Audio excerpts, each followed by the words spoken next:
Boa tarde, nós somos a equipe Paradoxo e vamos apresentar sobre o movimento circular uniforme e movimento circular uniformemente variado. Bom, para iniciar esse tema, vamos começar falando do conceito dele. O que é movimento circular uniforme? Ele também é popularmente conhecido como MCU. Mas o que é MCU? É quando o corpo ele realiza trajetos circulares, mas sua velocidade é sempre constante. O que isso vai significar? É que sua velocidade ela não vai variar em nenhum momento, ela sempre vai permanecer constante. Então, vamos imaginar aqui um exemplo. Um carro ele está fazendo uma rotatória, então ele está fazendo um movimento circular. Mas em cada ponto, digamos assim, vamos marcar para ele ponto A, ponto B, ponto C. Quando ele chegar no ponto A, ele vai marcar a sua velocidade a mesma. Vamos lá, 5 metros por segundo, por exemplo. Quando ele chegar no ponto B, vai estar marcando a mesma velocidade, 5 metros por segundo. No ponto C, também 5 metros por segundo. Então, sua velocidade ela será constante. Veja que a velocidade não mudou, então ela permanece a mesma. O movimento circular uniforme pode ser encontrado em ventiladores, rodas de carros e bicicletas, liquidificadores, rodas gigantes, lavadoras de roupas e alguns relógios. Eu sou Murilo e vou falar sobre as grandezas angulares do MCU, Movimento Circular Uniforme. Então, primeiramente eu vou falar sobre o espaço angular, que é a grandeza mais simples entre as outras grandezas. Por exemplo, tem lá um círculo onde o objeto começou a se mover no ponto A e parou de se mover no ponto B.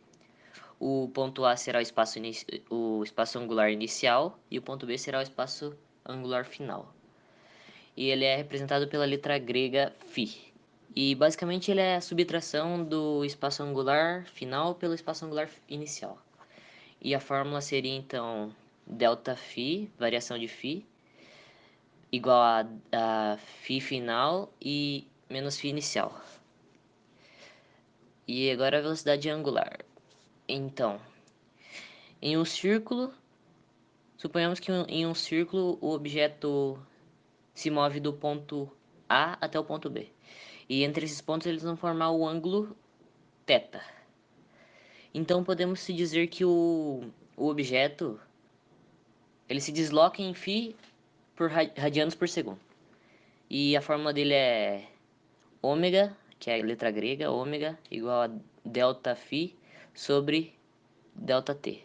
ΔΦ é a variação de φ e ΔT é a variação de tempo. E agora a aceleração angular, que é representada pela letra grega alfa, que a cada segundo o objeto aumenta sua velocidade angular constantemente. Basicamente isso. E sua fórmula é alfa igual a delta ômega sobre delta t. Delta ômega, variação de ômega, e delta t, variação de tempo. E é isso. A aceleração centrípeta é um vetor que aponta em direção ao centro da trajetória circular e é também a causa da mudança na direção da velocidade. Por ser uma aceleração, obviamente a sua unidade de medida é em metros por segundo ao quadrado. E essa aceleração é caracterizada como uma variação na direção e no sentido da velocidade. Essa aceleração existe graças à força central, que aponta para o centro da trajetória, que também é chamada de força centrípeta. A sua fórmula é o ACP, que é a aceleração centrípeta, igual a V, que é a velocidade escalar, vezes ômega, que é a velocidade angular em radianos por segundo. A outra fórmula é o quadrado da velocidade com o raio da trajetória, que é o ACP igual a v ao quadrado, que é a velocidade escalar em metros por segundo, divididos pelo raio da trajetória. Sou Murilo, equipe 6, Paradoxo. Eu vou falar o que é o período e frequência. Período é o tempo necessário para completar um ciclo do, do MCU, movimento circular, né? E tem como exemplos os ponteiros do relógio, tipo o ponteiro dos segundos, que é ele demora 60 segundos para dar a volta inteira no relógio, o do minuto, que demora 60 minutos, e o ponteiro das horas, que demora 12 horas. E também, uma forma de calcular o período é com a simples regra de 3 mesmo. É bem rápido, bem fácil. Por exemplo, tem, tipo, tô em uma corrida e eu fiz 10 voltas em 40 minutos. Daí, eu quero descobrir quanto tempo que eu demorei para fazer uma volta. Daí eu coloco lá na regra de 3, 10, 10 sobre 1 e 40 sobre x. Daí multiplica, cruzado, né? 10x igual a 40. Daí passa o 10 do x divididos pelo 40 e dá 4. Ou seja, isso é 4 minutos por volta. Esse é o período de cada volta. Frequência é quantas vezes um determinado tempo ou ciclo se repete. Agora, usando a mesma situação de anteriormente, né? Vou fazer um exemplo aqui. Se em 40 minutos ele consegue fazer 10 voltas, a frequência é 1 minuto. Ou seja, quantas voltas ele consegue fazer em 1 minuto. Daí isso dá para se resolver na básica regra de 3, né? Então joga lá na regra de 3, 10 sobre x e 40 sobre 1. 10 vezes 1 igual a 10 e 40 vezes x, 40x. Então, 40x igual a 10, daí passa o 40 dividindo, fica 10 sobre 40, ou seja, é 1/4 de uma volta, 1/4 de uma volta. Então, isso seria a frequência. A cada 1 minuto, você dá 1/4 de uma volta. O MCU, sendo um movimento circular, definimos período, T, como sendo o menor intervalo de tempo para o movimento se repetir, ou seja, o tempo em que o móvel gasta para efetuar uma circunferência completa. Definimos a frequência, F, como sendo o número de voltas que o móvel realiza por unidade de tempo. Bom, a função horária angular do movimento circular uniforme ela é quase igual à do movimento retilíneo uniforme. Basta substituir o espaço por zero e velocidade por ômega. A equaçãozinha vai ficar essa aí. Bom, vamos imaginar um exemplo que um automóvel ele se desloca em uma estrada horizontal com velocidade constante, de modo que seus pneus rolem sem qualquer deslizamento na pista. Cada pneu, o diâmetro dele vai ser 0,50 metros. E um medidor é colocado em um deles. Registra uma frequência de 840 RPM. E daí vamos tentar achar a velocidade. Bom, para encontrar o valor da frequência em Hertz, em Hertz, basta dividi-la por 60. Então, a frequência vai ser 14 Hz. O raio do pneu é dado pela metade do seu diâmetro. Então, portanto, seu valor vai ser de 0,25 metros. Isso. E a equação vai ser essa aí, que está aparecendo para vocês. Oi, meu nome é Yasmin e agora eu vou resolver um exercício sobre o MCU. Bom, na questão diz: o comprimento da banda de rodagem, circunferência externa do pneu de uma bicicleta, é de aproximadamente 2 metros. A. Determine o número de voltas dadas pela roda da bicicleta quando o ciclista percorre uma distância de 6,0 km. Então, vamos aplicar a seguinte fórmula, que é a distância igual a n, que é o número de voltas, vezes c, que é a circunferência. A distância, né, que no caso é 6,0. Mas esse 6,0 nós vamos multiplicar por 1000, que no caso vai dar 6.000. E o n, que ainda a gente não sabe, a gente vai descobrir. E o c, que é a circunferência, que é 2 metros. Bom, aqui a gente vai passar dividindo. Então, 6 divididos por 2, que é igual a 3.000 voltas. A B diz: Supondo essa distância tenha sido percorrido com velocidade constante de 18 km por hora, determine em Hz a frequência de rotação da roda durante o percurso. Aqui na letra B, ele pede a frequência, certo? E ele já deu a velocidade, que é 18 km por hora. Mas, como é um exercício que a gente utiliza metros por segundo, nós vamos fazer uma inversão para passar de quilômetros para metros por segundo. Então, vamos dividir por 3,6. 18 dividido por 3,6 é igual a 5 metros por segundo. No caso, ele pediu quantas voltas, né? A frequência. Se uma volta é igual a 2 metros, 5 metros por segundo vai ser quantas voltas? Então, 1 vezes 5, 5, igual a 2 vezes x, 2x. 5 dividido por 2, x igual a 2,5. O quê? Hertz, né? Então, a frequência será de 2,5 Hz. Bom, após vermos sobre o MCU, agora veremos sobre o MCUV. O MCUV é um movimento que acontece quando a velocidade angular do móvel varia constantemente com o tempo. Então, a sua trajetória é curvilínea e a velocidade é variante. E a aceleração angular é constante e apresenta um valor diferente de zero. Aceleração. Aceleração é uma grandeza física que te informa com que rapidez a velocidade varia. Ou seja, quanto a velocidade vai diminuir ou aumentar a cada segundo. Vamos pegar, por exemplo, um carro que está com aceleração de 2 metros por segundo ao quadrado. Isso vai indicar que a cada segundo ele deverá variar 2 metros. Isso é aceleração. Sabendo já o que é aceleração, podemos comentar sobre outros dois tipos de aceleração. A aceleração angular e a aceleração angular instantânea.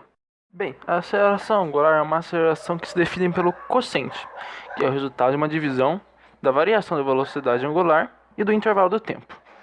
Geralmente medida em raianos por segundo, e tem uma relação com a aceleração escalar média, que depende somente do raio. Já a aceleração angular instantânea é o limite de até onde a aceleração angular pode ir, quando o tempo tender a zero. Equações do movimento circular uniformemente variado. Ômega igual a ômega inicial mais aceleração vezes tempo. Aí temos a continuação, que é a aceleração igual a delta ômega divididos por delta tempo. Aí a continuação é delta inicial igual a ômega inicial vezes tempo mais aceleração vezes tempo ao quadrado divididos por 2. Aí temos outra equação, que é espaço igual a espaço inicial mais v, velocidade inicial, vezes tempo mais aceleração, vezes tempo ao quadrado divididos por 2. Aí temos a outra equação também, que é v, que é velocidade, igual a velocidade inicial mais aceleração vezes tempo. E aí temos da aceleração média, que é isso aí, igual a delta de velocidade divididos por delta de tempo. E aí temos a última equação, que é velocidade ao quadrado, igual a velocidade inicial ao quadrado mais 2, vezes a aceleração e vezes o delta espaço. A aceleração tangencial é a relação dos vetores paralelos de velocidade e aceleração. Por exemplo, um carro está voando a uma velocidade positiva x, com uma aceleração positiva y. Nesse caso, temos uma relação do vetor de velocidade positiva e vetor de aceleração positiva. Chamamos esse caso de movimento progressivo acelerado. Além desse, existem outros 3 tipos de movimento. Movimento progressivo retrógrado, quando a velocidade é positiva, mas a aceleração é negativa. Movimento regressivo acelerado, quando tanto a velocidade quanto a aceleração são negativas. E movimento regressivo retrógrado, quando a velocidade é negativa, mas a aceleração é positiva. Sabendo de tal coisa, podemos dizer que quando um vetor está ao contrário de outro, no caso está retrógrado, a velocidade tende a diminuir, mas quando está na mesma direção, quando é acelerado, a velocidade tende a aumentar, independente dos sinais de velocidade e de aceleração. Bom, a aceleração centrípeta, diferente das outras acelerações, não muda a velocidade em si, muda apenas a sua direção, fazendo que fique andando em círculos. A aceleração será o radial, ou seja, sua direção sempre será um meio, e estará perpendicular à velocidade, formando o ângulo de 90 graus. Com isso, podemos usar a seguinte fórmula para calculá-la, que é a velocidade ao quadrado divididos por raio.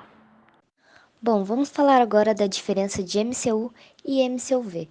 A principal diferença que você tem que guardar aí na sua cabeça é que o MCU tem a velocidade constante, agora o MCUV tem sua velocidade variável. Portanto, ela pode ser chamada de movimento circular acelerado, porque sua velocidade ela está sempre variando. Correto? Outra diferença também que nós podemos citar é que, falando sobre aceleração tangencial, no caso do MCU, a aceleração tangencial será igual a zero. Por quê? A aceleração tangencial é aquela que faz o corpo andar mais rápido, mais devagar, então vai alterando sua velocidade, digamos assim. Então, a aceleração tangencial, no caso do MCU, é igual a zero porque não vai variar a velocidade em nenhum momento, sempre será constante. Já no caso do MCUV, como a velocidade está sempre variando, a aceleração tangencial vai ser constante. O movimento curvilíneo ou trajetória curvilínea consiste na trajetória que descreve uma linha curva. A trajetória pode ser circular, parabólica ou elíptica. Nesse tipo de movimento, o vetor da velocidade possui uma direção tangente à trajetória em cada ponto, e o sentido é o do movimento. No caso de um movimento curvilíneo circular, ele define a trajetória do objeto, ou seja, a circunferência. Boa tarde, eu sou Murilo, equipe 6, Paradoxo. Eu vou falar sobre o movimento acelerado e o movimento retardado. Então, o movimento acelerado é quando a velocidade e a aceleração estão indo para o mesmo sentido. E a velocidade... Então, por exemplo, o carro está indo para um sentido lá, sua aceleração vai sempre aumentar constantemente. E o movimento retardado é quando a velocidade e a aceleração estão no sentido opostos. Ou seja, quando o carro está indo para um lugar, a velocidade dele vai diminuir sempre, constantemente. E isso é uma coisa que você não pode esquecer de forma nenhuma. O movimento circular uniformemente variado, ele não é um movimento periódico, como vocês estão vendo na frase aí. Porque a velocidade dele, a velocidade angular, não é constante. Ou seja, ela não se repete identicamente várias vezes em um intervalo de tempo. Isso é um movimento periódico. É um movimento que se repete várias vezes. E esse movimento não ocorre por causa do próprio nome dele, que é velocidade, que é movimento circular uniformemente variado, né? Então ele varia com o tempo. Beleza, pessoal? Agora vamos aqui realizar uma questãozinha, né? Eu vou ler ela aqui para vocês. A velocidade angular de um móvel em trajetória circular é diminuída de 30 π radianos por segundo para 20 π radianos por segundo, em um intervalo de tempo igual a 2 segundos. Sabendo que o raio do círculo mede 0,5 metros e o movimento é uniformemente variado, determine a aceleração escalar deste móvel. Ok, então vamos aqui, né, separar primeiramente os dados aqui do ladinho. Separado aqui, né, os dados, o que esses dados significam? Aqui nós tratamos de velocidade angular inicial, pois tem esse zero aqui, certo? Então a velocidade angular inicial é de 30 π. Após passar 2 segundos, ele vai ficar, né, velocidade angular final vai ficar de 20 π. E ele também dá mais um dado, que é o raio, 0,5 metros, certo? Ele quer a aceleração escalar. A aceleração escalar é dada por essa fórmula aqui, dado por gama vezes o raio. Porém, a gente não tem essa letrinha aqui, mas a gente tem o raio. Então, a gente precisa descobrir primeiramente o gama pela seguinte fórmula. Ômega é igual a ômega zero mais gama vezes t. Vamos substituir os valores, né? Aqui é 20 π. O ômega inicial é 30 π mais gama vezes o tempo que é 2 segundos. Passou 30π para cá, é igual a 2 gama. 20π menos 30π fica menos 10π, é igual a 2 gama. Passou 2 dividindo, a gente simplifica, né, dos dois lados, vamos simplificar por 2 aqui, por 2 aqui, fica gama é igual a menos 5π. Isso aqui é radianos por segundo. Agora, pessoal, agora é só substituir nessa fórmula aqui. Vamos pegar, já temos o valor do gama aqui. A aceleração angular é igual a menos 5π, que é nosso gama, vezes o raio, que é 0,5. Passou aqui, 5 vezes 0,5 é 2,5. Lembrando que quando a gente multiplica por 0,5 é só ver a metade do valor, beleza? Metros por segundo ao quadrado.